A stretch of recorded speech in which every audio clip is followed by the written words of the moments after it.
ए भैया, आप सबके बीच में 4 लाइन का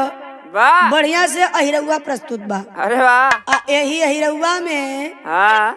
धोबी अउआ, वाह पसी अउआ और 2 लाइन चमरउआ, अरे वाह कुल मिक्स बा। तो आवा भैया, पहले पुरनिया दादा के दादा हरे गावे, पुरनिया दादा लोग अब कैसे गावत रहे भैया।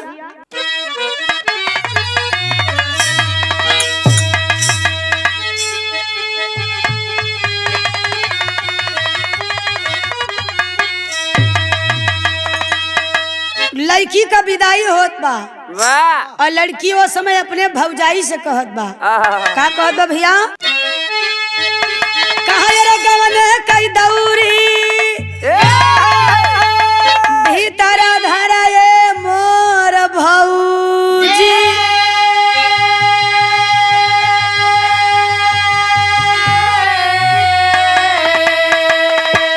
तक कहैया बना गवन मई जा।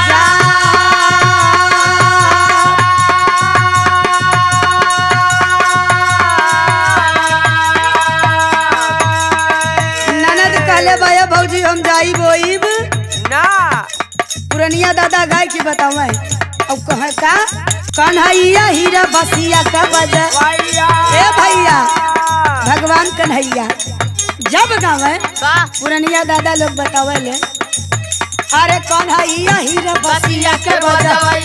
बसिया बजा के बोला अपना ददू है ना मोरी दाई छोड़ पिया घना की है मुठवा बीड़ा रखी है, कैसन घर छाया हो दही जरू के, कैसन घर छाया हो दही जरू के, अहिरे का जात कमारी का ओढ़ा, अहिरे का जात कमारी का ओढ़ा, दिन का ओढ़ है कमरी बाधाई रहती जाके, दिन के ओढ़ है कमरी बाधाई रहती जाके, ई है रमा धीनवा ओ ई है रमा धीनवा दही जरा के, ए धैला पानी पिया के हरी पर मूता,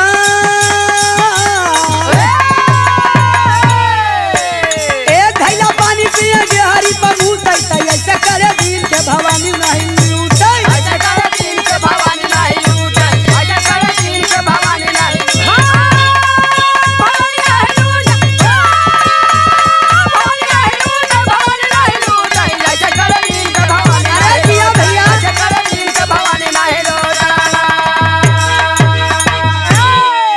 लेकिन ही में कभो कभो पासी भैया लोग गावत रहे और बड़ा मठार के गावत माधवा पियई के चाही, ए हो माधवा पियई के चाही, मादनी का टोरिया का दूधावा पियई के रे लहली गा,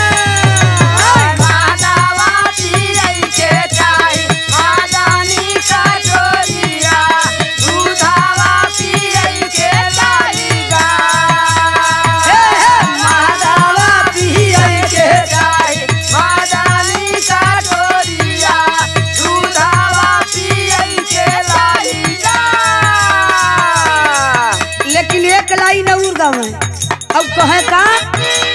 बाड़ी